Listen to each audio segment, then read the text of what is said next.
2021 started with most of us locked up, but no pandemic can ever stop a rich supply of political spats.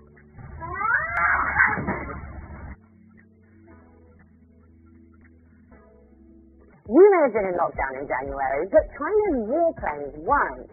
28 of them entered Taiwan's air defense identification zone, including nuclear-capable bombers and an anti-submarine aircraft. This would be a theme for 2021. In a nutshell, Beijing reckons Taiwan is rightfully theirs. Taiwan doesn't, and the US is sticking its nose in. What happens next on Taiwan? We best get used to this. Much of this coincided with the inauguration of new US President Joe Biden, who didn't take long to reaffirm his commitment to Taiwan's sovereignty. With Sleepy Joe taking the reins, I like to drive. I used to think I was a pretty good driver. White House-Kremlin relations went back to square one, or square minus 10. Putin, you think he's a killer? Mm-hmm. I do. Responding today in Moscow, Putin said, it takes one to know one. In response, Russia's ambassador to the US was recalled back to Moscow. Relations were chilly before, and now they were freezing.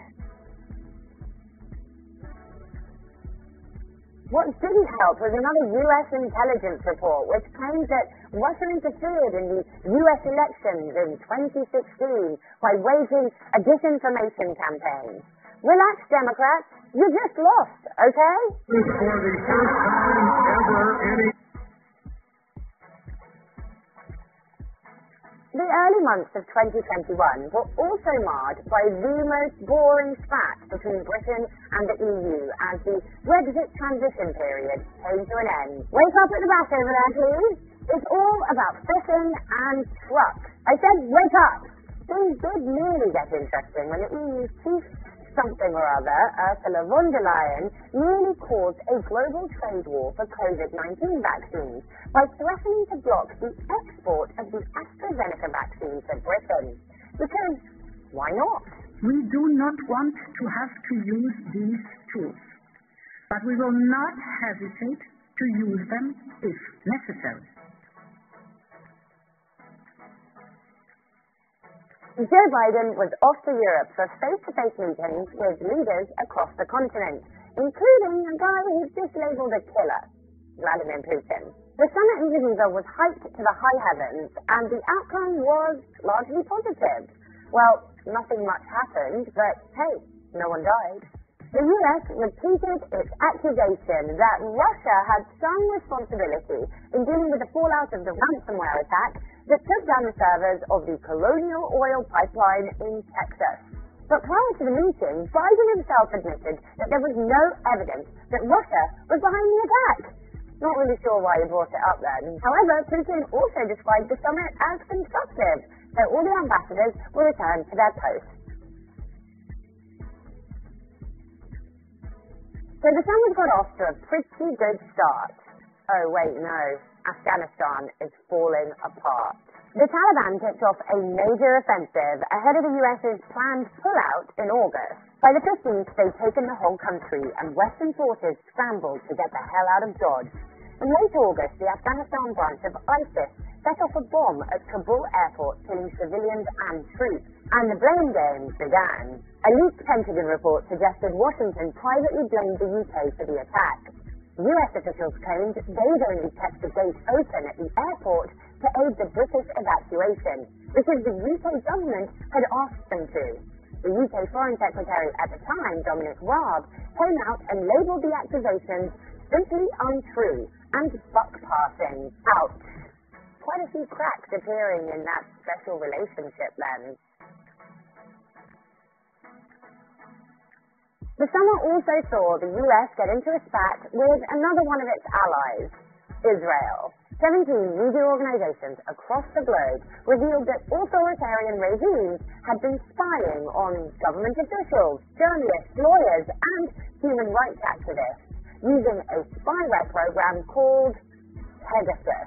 The spyware can intercept phone conversations, texts, and photos, and can even turn your mobile into a listening device. phone number of French President Emmanuel Macron was listed in one of the leaked databases, so this thing really did go all the way to the top. But the problem was that this software was created and sold by an Israeli-backed tech company called NSO Group. Awkward. Summer gives way to autumn. Out of nowhere, Australia, the UK, and the US, or AUKUS, announced a trilateral security pact. Part of it meant that London and Washington would help to supply Australia with a fleet of nuclear submarines. Only thing was, Australia kind of already promised to buy those subs from France.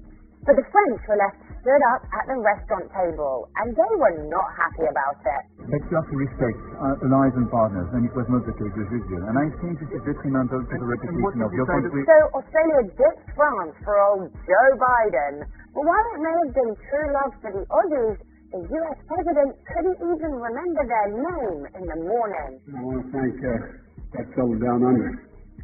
Thank you very much, pal. Appreciate it, Mr. Prime Minister. It's Scott Morrison, the Australian PM. I'm pretty sure you didn't remember it either. Macron appeared to carry his anger all the way to COP26 in Glasgow, where we got a glimpse of this lovely photo. If the picture says 1,000 words, this one says just one. Dickhead. Mind you, UK Prime Minister Boris Johnson certainly did his best to wind him up. Kind to some of our dearest friends around the world to, pulling our grip. The beef, or le boeuf, only got worse after reports that Macron called Boris a clown in charge of a circus. You didn't have to read between the lines of that one. And COP26, the much-hyped meeting for world leaders to bash their heads together and save the planet, well, Russia, China, and Brazil didn't even turn up. Nice one, Boris. It's going well, very, very well organised. And remember those warplanes that China sent over into Taiwanese airspace at the start of the year? Well, by October, they sent even more. A record, actually. 39 warplanes, to be exact. Of course, the US-led Western Alliance was also carrying out exercises in the area, pretending to attack China. So let's not take the high ground on that one just yet. And while we're in the region, remember that Wuhan lab leak theory? You know, the suggestion that COVID-19 may have originated in a lab, but was shut down as a tinfoil hat conspiracy theory just a year ago. Well, a leaked report from October says that at least one US intelligence agency believes that it did originate in a lab. But then again, those guys will believe almost anything, won't they? So the moral of the story is that when it comes to geopolitics, it's the same shit, different year.